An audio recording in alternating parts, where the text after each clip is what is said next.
اعوذ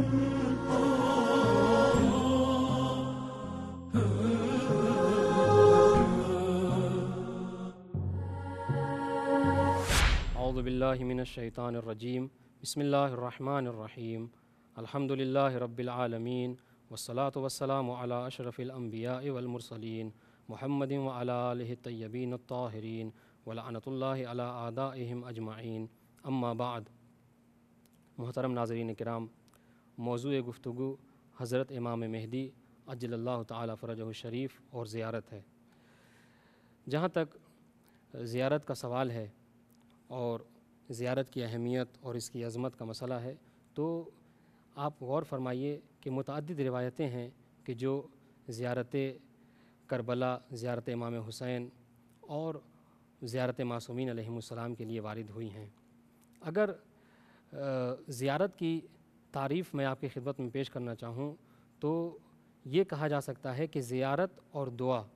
ان دونوں میں فرق یہ ہے کہ دعا ہمیں محضر معبود میں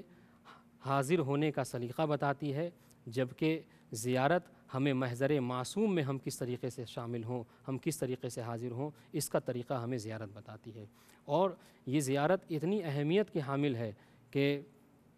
آپ غور فرمائیے کہ ہر معصوم نے اپنے زمانے میں زیارت کو ایک خاص اہمیت دی ہے، یہاں تک کہ جو لوگ زیارت کرنے میں تساہلی اور کاہلی سے کام لیتے ہیں ان کی مذمت کی گئی ہے، اور روایتوں کا جملہ ہے کہ لیس من شیعتنا ولیس منا، وہ کہ جو زیارت میں تساہلی کرتا ہے، زیارت کو نہیں جاتا ہے، وہ ہمارا شیعہ نہیں ہے، وہ ہم میں سے نہیں ہے۔ تو ہر معصوم نے زیارت کو ایک خاص اہمیت دی ہے، لیکن چونکہ موضوع گفتگو امام زمانہ اور زیارت ہے، تو جس طریقے سے بقیہ معصومین نے زیارت کو اہمیت دی، اور اہمیت ہی کی بات ہے کہ آپ دیکھیے ایک معصوم کی کئی زیارتیں جو ہے وہ آپ کو وارد ہیں، اور کئی زیارتیں، بلکہ یہاں تک کہ کچھ زیارتیں مشترکہ ہیں کہ جو آپ جس کے ذریعے سے تمام معصومین کی زیارت کر سکتے ہیں، اور ہر امام کی خاص زیارت بھی وارد ہوئی ہے۔ اس طریقے سے چونکہ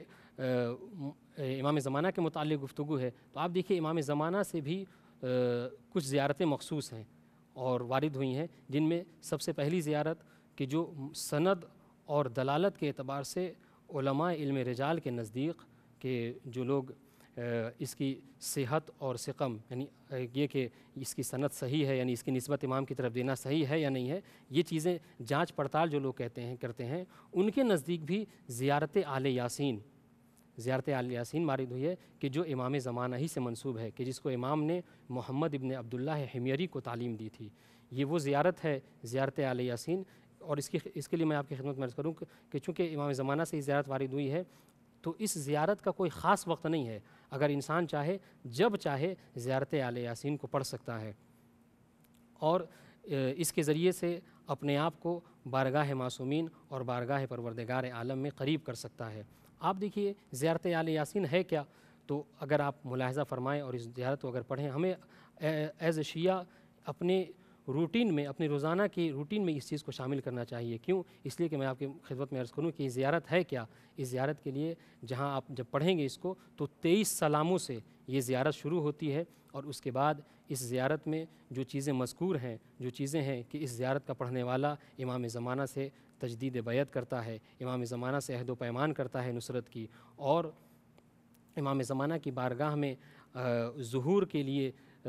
دعا کرتا ہے، اور پھر اس کے بعد سے اس زیارت میں کا جو سب سے اہم پہلو ہے وہ کیا ہے؟ وہ یہ ہے کہ اس زیارت کا پڑھنے والا امام زمانہ کی خدمت میں اپنے عقائد کو پیش کرتا ہے۔ اور دیکھیے اگر اس چیز کو آپ روایت و حدیث میں دیکھیں تو یہ بڑی کثرت سے مل جائیں گی، خاص طور سے 10ویں، 11ویں اور 12ویں امام کے دور میں جو شیعان خاص تھے ان کا یہ طریقہ تھا، ان کا یہ وتیرہ تھا کہ وہ اپنے عقائد کو ائمہ معصومین کی خدمت میں پیش کرتے تھے۔ اگر وہ عقیدہ درست ہوتا تھا تو امام اس کی تائید کرتے تھے۔ بطور مثال میں آپ کی خدمت میں سید عبدالعظیم حسنی کی آپ خدمت میں پیش کر سکتا ہوں۔ سید عبدالعظیم حسنی کہ جنہوں نے 10ویں امام کی خدمت میں اپنے عقائد کو پیش کیا تھا، کہ اس کے بعد 10ویں امام نے ان کے عقیدے کی تائید کی تھی۔ بہرحال تو یہ زیارت آل یاسین ہے کہ اگر ہم چاہیں تو اسے اپنے روزانہ کی روٹین میں اس کو شامل کر سکتے ہیں۔ یہ ایک زیارت۔ اس کے علاوہ امام کی نظر میں زیارت کی اہمیت اس سے بھی واضح ہو جاتی ہے کہ امام زمانہ سے ایک اور زیارت منسوب ہے کہ جسے ہم زیارت ناحیہ کہتے ہیں، زیارت ناحیہ مقدسہ۔ یہ کیسی زیارت ہے؟ یہ وہ زیارت ہے کہ جس میں آپ نے اکثر سنا ہوگا کہ خطباء و ذاکرین اس زیارت کے جملات کو مصائب میں کوٹ کرتے ہیں، اکثر مصائب میں پیش کرتے ہیں اس زیارت کو۔ یہ وہ زیارت ہے کہ جس میں امام زمانہ عجل اللہ تعالی فرجہ الشریف نے تمام شہدائے کربلا، امام حسین و اصحاب امام حسین و انصار حسین علیہم السلام کو ان کے صفات، ان کے خطاب اور ان کے جو صفتیں تھیں، ان کی جو اچھائیاں تھیں اس کے ساتھ پیش کیا، یہاں تک کہ امام نے ہر شہید کے قاتل کا بھی تذکرہ کیا ہے۔ اگر میں آپ کی خدمت میں عرض کروں کہ اگر کوئی آپ سے پوچھنا چاہے، کوئی اگر آپ سے پوچھتا ہو کہ یہ بات یاد رکھیے گا، بہت اہم بات ہے، اگر کوئی آپ سے جاننا چاہے کہ آپ واقعہ کربلا ہمیں بتائیے کہ واقعہ کربلا میں کیا گزری، اہل حرم پر کون کون سی مصیبتیں گزریں، اہل حرم نے کون کون سی مصیبتیں برداشت کیں، تو اگر آپ کسی کو تفصیل کے ساتھ بیان کرنا چاہیں اور سمجھانا چاہیں کہ واقعہ کربلا میں اہل بیت حرم پر کیا کیا گزری، تو آپ بس سامنے والے کو زیارت ناحیہ کا ترجمہ پڑھ کر سنا دیجئے، کیونکہ وقت کے امام نے تمام چیزوں کا بخوبی تذکرہ کیا ہے، جو مصائب حسین و اصحاب حسین اور اہل حرم پر گزرے ہیں ان تمام کا تذکرہ امام حسین علیہ السلام، امام زمانہ نے اس زیارت میں کر دیا ہے۔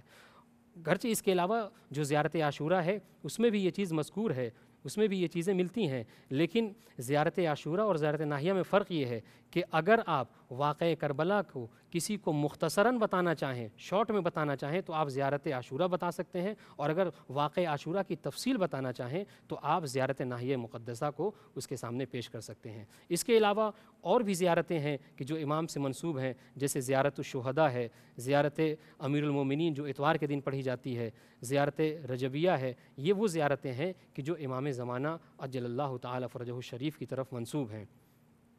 اگر ان زیارتوں کو دیکھا جائے، ان زیارتوں کو پڑھا جائے تو اس سے یہ بات واضح طور پر ثابت ہو جاتی ہے کہ جس طریقے سے بقیہ ائمہ معصومین کی نظر میں زیارت کی اہمیت تھی، ٹھیک اسی طریقے سے امام زمانہ عجل اللہ تعالی فرجہ الشریف کی نظر میں بھی زیارت کی ایک خاص اہمیت ہے۔ چنانچہ اگر ہم چاہتے ہیں کہ ہم انصار امام حجت میں ہوں، ہمارا شمار امام کے اعوان و انصار میں ہو، تو ہمیں چاہیے کہ ہم زیارت کو ایک خاص اہمیت دیں، ہم زیارت سے کبھی روگردانی نہ کریں۔ اور عزیزان گرامی، سب سے زیادہ جو تاکید کی گئی ہے وہ ہے زیارت امام حسین۔ یہاں تک کہ کہا گیا ہے کہ اگر کوئی کربلا خود کو نہیں پہنچا سکتا تو کم سے کم روز جمعہ، شب جمعہ وہ اپنے مکان کی چھت پر جائے اور کربلا کی طرف رخ کر کے، روضہ امام حسین کی طرف رخ کر کے السلام علیک یا ابا عبداللہ کہے، تو اس کے ذریعے سے اس کا شمار امام حسین اور امام حجت عجل اللہ تعالی فرجہ الشریف کے اعوان و انصار میں ہو جائے گا۔ پروردگار عالم کی بارگاہ میں دعا ہے کہ معبود ہمیں